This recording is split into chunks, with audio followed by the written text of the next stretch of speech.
भूगोल की लकीरों में जो सिमट जाए वो नाम नहीं है, सिर्फ तिरंगा लहरा देना ही वतन का काम नहीं है। जब हिमालय ने वीरता की कहानी सुनाई, जब गंगा ने बलिदानों की गाथा गाई और जब मिट्टी के हर एक कण ने कहा मैं भारत हूँ, तब जन्मी एक ऐसी पहचान जो पूरे विश्व में निराली हो गई। आदरणीय मुख्य अतिथि, सम्मानित प्रबंधक महोदय, माननीय शिक्षकगण एवं मेरे प्रिय साथियों, आप सभी को स्वतंत्रता दिवस की हार्दिक शुभकामनाएं। मैं आनंद तिवारी कक्षा 9वीं अंक की छात्र आज आप सभी के सामने एक भाषण नहीं बल्कि हमारे देश के कड़वे सच स्वीकार करने आई हूँ।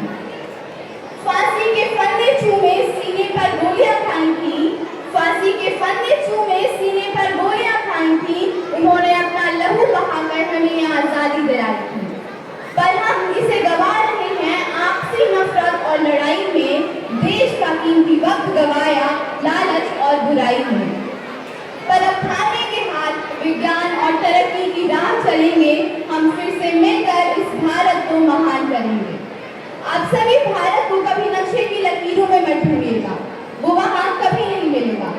भारत उस किसान की फटी हुई उंगलियों के छालों में मिलता है जो खुद भूखा रहकर भी पूरे देश का पेट भरता है।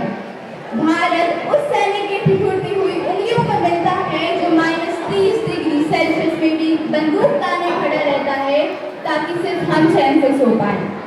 आज हम दुनिया की 6th लार्जेस्ट इकोनॉमी बन चुके हैं, ये सच है। हम दुनिया की 3rd लार्जेस्ट स्टार्टअप इकोसिस्टम बन चुके हैं, ये भी सच है। पर क्या ये सच नहीं कि इसी चमकते भारत के पीछे एक और भारत छुपा हुआ है? आप खुद सोचिए, जिस देश में अन्न के भंडार पड़े हों, आज उसी देश में लाखों बच्चे कुपोषण के शिकार क्यों हैं? जिस देश में बेटियां ओलंपिक्स में मेडल जीत के लाती हैं, आज उसी देश की बेटियां अंधेरी सड़कों पर चलने से डरती क्यों हैं? जिस देश को विश्व का सबसे बड़ा लोकतंत्र कहा जाता है, आज उसी देश का जनता गुलाम क्यों है?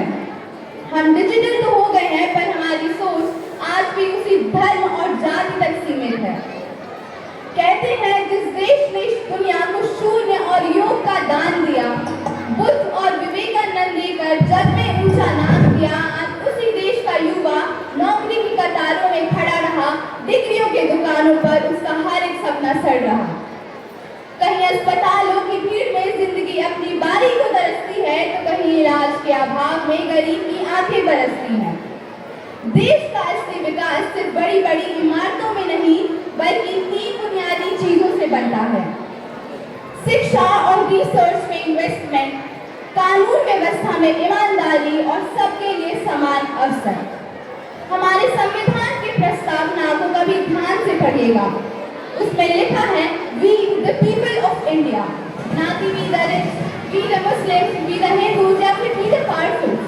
क्योंकि हमारा संविधान हमें सबसे पहले एक भारतीय बनाता है और फिर एक इंसान।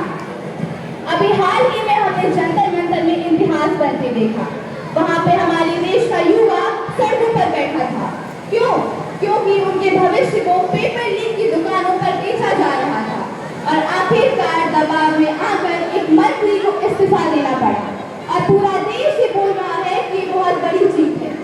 पर मैं आप सभी से एक प्रश्न पूछना चाहती हूँ कि क्या सिर्फ एक इस्तीफे से ही हमारे देश का भविष्य सुधर जाएगा?